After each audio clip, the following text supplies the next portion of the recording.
ఎడారిలో జలధారలు. రచన doctor K. Job Sudarshan. ఈయన జగడమాడడు, కేకలు వేయడు. వీధులలో ఈయన శబ్దం ఎవనికిని వినబడదు. న్యాయవిధిని ప్రబలం చేయలేడు. ఈయన నలిగిన రెల్లును విరువడు.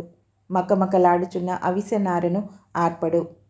మత్తయి 12:19-20, యెషయా 42:1-4 వరకు.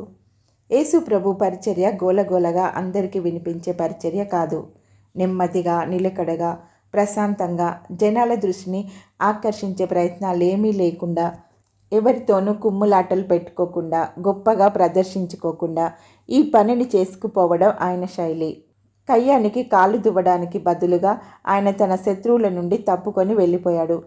నిజమైన పోరాటాలు ఆత్మ సంబంధమైనవేనని ఆయనకు తెలుసు. అలాంటి పోరాటాలలోకెల్లా అతి ముఖ్యమైన శిలువ పోరాటంలో ఆయన బలహీనుడిగా ఓడిపోయినట్లు కనిపించినప్పటికీ అందులో తాను గెలుస్తానని ఆయనకు తెలుసు.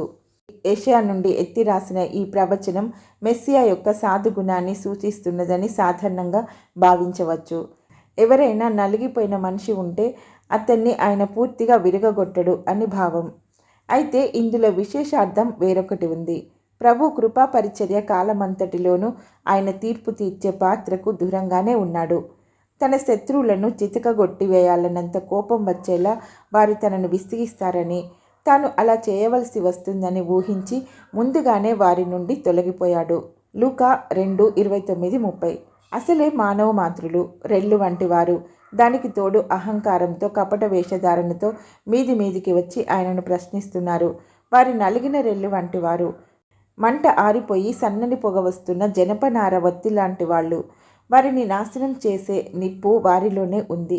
స్వతహాగా బలహీనులైతే దానికి తోడు నలిగిపోయి విరిగిపోవడానికి సిద్ధంగా ఉన్నారు ఈ యూదు మతాధికారులు. ఆయన తన సమయం రాకుండా వారికి తీర్పు తీర్చడు. ఆయన సౌజన్యమూర్తి అనే దానికి తోడుగా ఆయనది ప్రస్తుతం కృపా పరిచర్యే గాని తీర్పు, శిక్షలనిచ్చే సమయం ఇంకా రాలేదు అన్నది గుర్తుంచుకోవాలి.